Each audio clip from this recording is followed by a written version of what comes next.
Moi c'est Alex Michalia, j'ai 31 ans, je suis originaire de Lyon. Ça a commencé depuis mon plus jeune âge. J'ai commencé la pêche, j'avais 5 ans avec mon grand-père.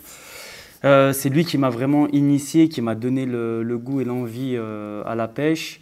C'est même moi qui le réveillais le matin. Allez papy, on va à la pêche.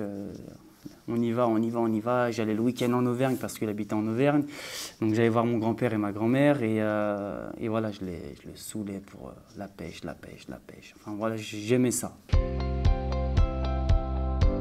Alors ça, je m'en rappellerai toujours.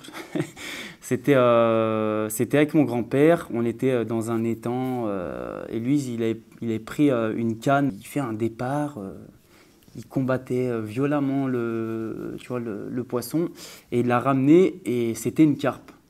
J'ai dit ah ouais, waouh. Ouais, j'étais, tu vois, un gamin devant un gros poisson que tu n'as jamais vu de ta vie, que c'est la première fois que tu découvres ça. Tu te dis waouh, c'est beau, c'est magnifique.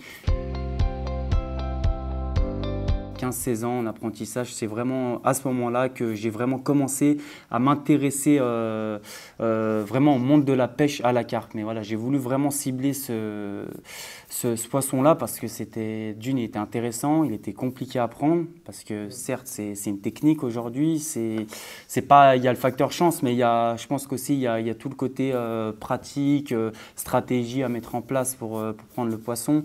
Donc ça m'intéressait et j'ai dit faut vraiment que je me mette à fond là-dedans. Et après, j'ai commencé à acheter mon matériel à fond, à aller au bord de l'eau, passer du temps, essayer de comprendre un peu comment ça se passait au niveau de la pêche à la carpe, quoi, tout simplement.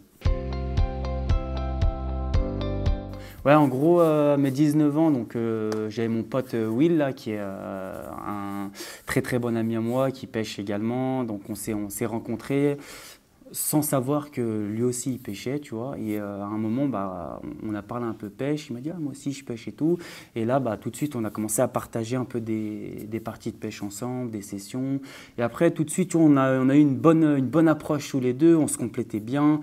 Et on s'est dit, bah tiens, Will, est-ce que ça te dit? On se met tous les deux, on commence à taper un peu des compétitions, des enduros.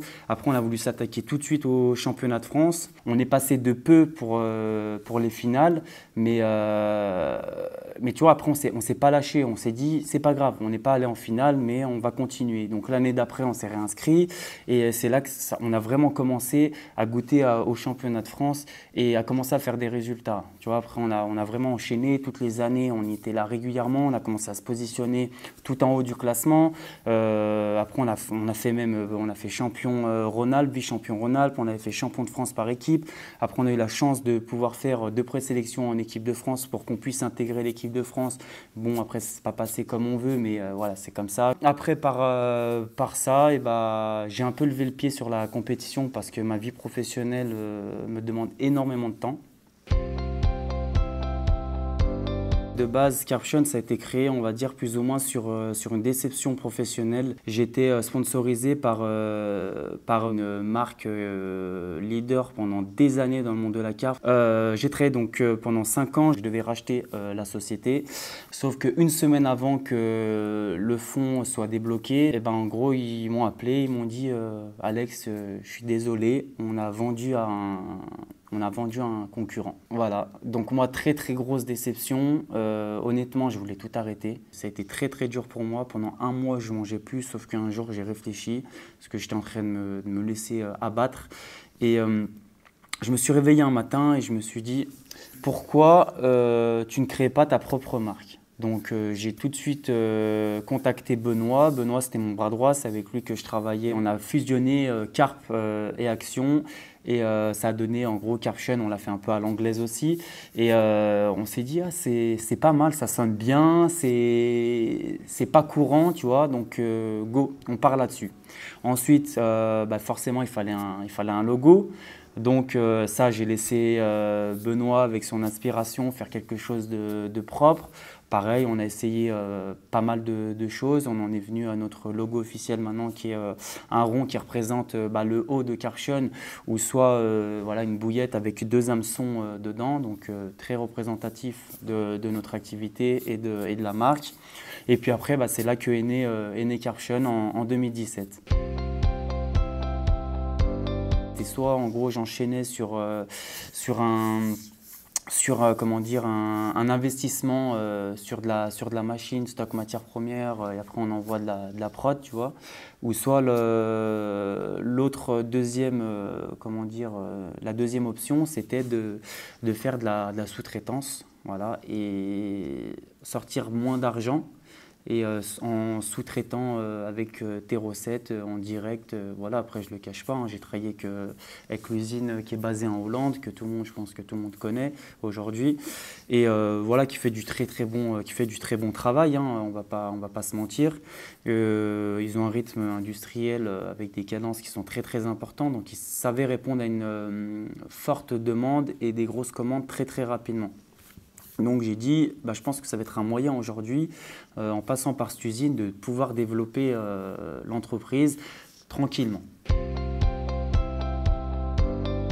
Moi, je pars du principe que même si tu fais de la sous-traitance, il faut que tu vois dans quelles conditions sont fabriqués tes produits, voir les conditions de production, voir si le cahier des charges est bien respecté. Donc moi, je me suis déplacé, je suis allé aux Pays-Bas pour aller voir un petit peu comment ça se passait au niveau des productions. Et je suis rentré en fait en France avec plein d'idées. Et en gros, je me suis dit, putain, il y a quand même beaucoup de sociétés qui font de la sous-traitance aux Pays-Bas, mais il n'y a rien en France.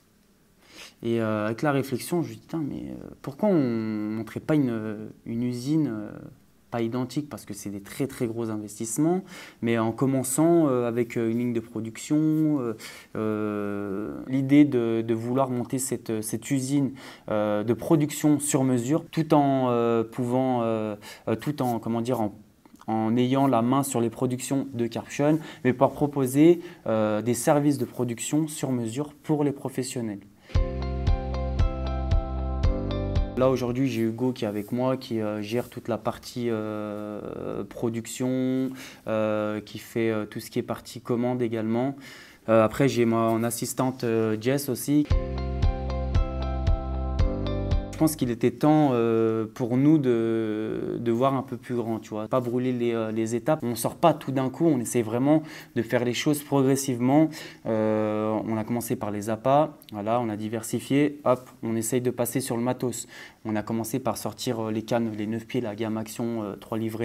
On s'est dit, tiens, on va essayer de voir par rapport aux épuisettes. Donc pareil, on a reçu le premier échantillon, très satisfaisant, 2-3 petits points améliorés, tu vois. Donc là, c'est vraiment, c'est carré avant de lancer les grosses prods. Et voilà, et là, je veux vraiment essayer d'encore un petit peu grossir sur d'autres choses, comme une gamme de tackle par exemple, sur de la bagagerie, qu'on puisse proposer aux clients pas que de la bouillette, pas que des cannes et des épuisettes, mais vraiment toute une gamme complète.